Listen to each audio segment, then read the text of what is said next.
थांबा, हा व्हिडिओ प्रत्येक स्त्रीने एकदा तरी पाहिलाच पाहिजे, कारण नकळत होणाऱ्या या 10 सवयी घरातील सुख, शांती आणि समृद्धीवर परिणाम करू शकतात। या 10 सवयींपैकी एक सवयही तुमच्यात असेल तर आजच ती बदलण्याचा संकल्प करा।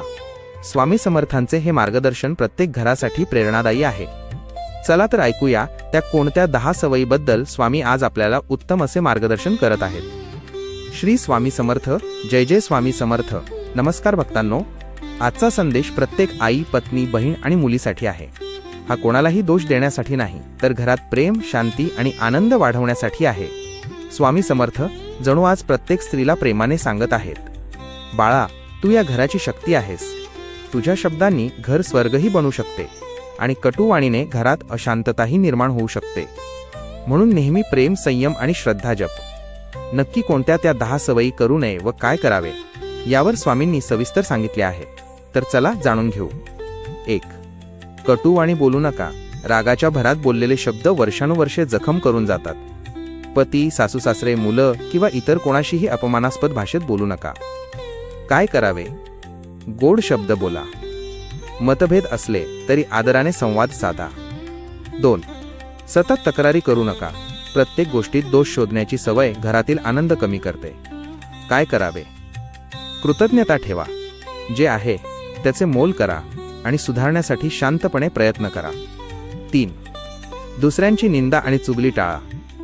दुसऱ्यांच्या आयुष्याची चर्चा करण्यात वेळ घालवल्याने मन अशांत राहते। काय करावे? स्वतःच्या कुटुंबाकडे आणि स्वतःच्या प्रगतीकडे लक्ष द्या। 4. घरातील स्वच्छतेकडे दुर्लक्ष करू नका। अस्वच्छ वातावरणामुळे मनावरही परिणाम होऊ शकतो। काय करावे? घर स्वच्छ, नीटनेटके आणि प्रसन्न ठेवा। 5. पैशांचा अपव्यय करू नका।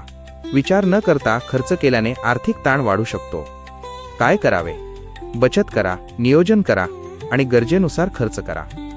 6. वडीलधाऱ्यांचा अनादर करू नका। आदर आणि प्रेमामुळे कुटुंब अधिक मजबूत बनते। काय करावे? त्यांचे अनुभव ऐका आणि सन्मानाने वागा। 7. राग मनात साठवू नका। रागामुळे घरातील वातावरण तणावपूर्ण होते। काय करावे? क्षमाशील राहा, शांतपणे प्रश्न सोडवा। 8. देवाचे स्मरण विसरू नका। जीवनात धावपळ असली तरी काही क्षण प्रार्थनेसाठी द्या। काय करावे? दररोज श्रद्धेने श्री स्वामी समर्थ या नामाचा जप करा। 9. मुलांसमोर भांडू नका। मुलांवर घरातील वातावरणाचा खोल परिणाम होतो। काय करावे? मतभेद शांतपणे आणि योग्य वेळी सोडवा। 10. अहंकार ठेवू नका। मीच बरोबर हा विचार नात्यांमध्ये अंतर निर्माण करतो। काय करावे?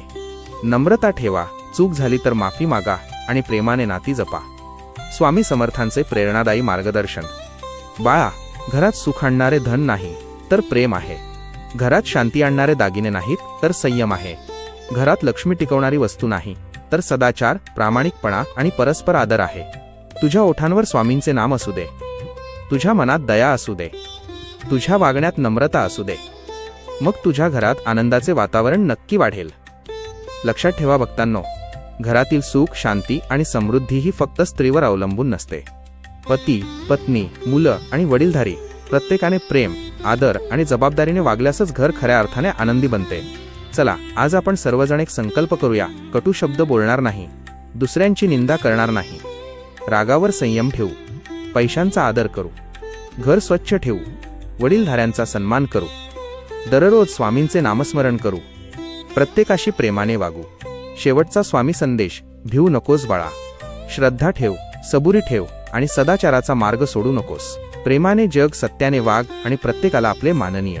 ज्या घरात प्रेम, आदर आणि नामस्मरण असते त्या घरावर माझी कृपा सदैव राहते।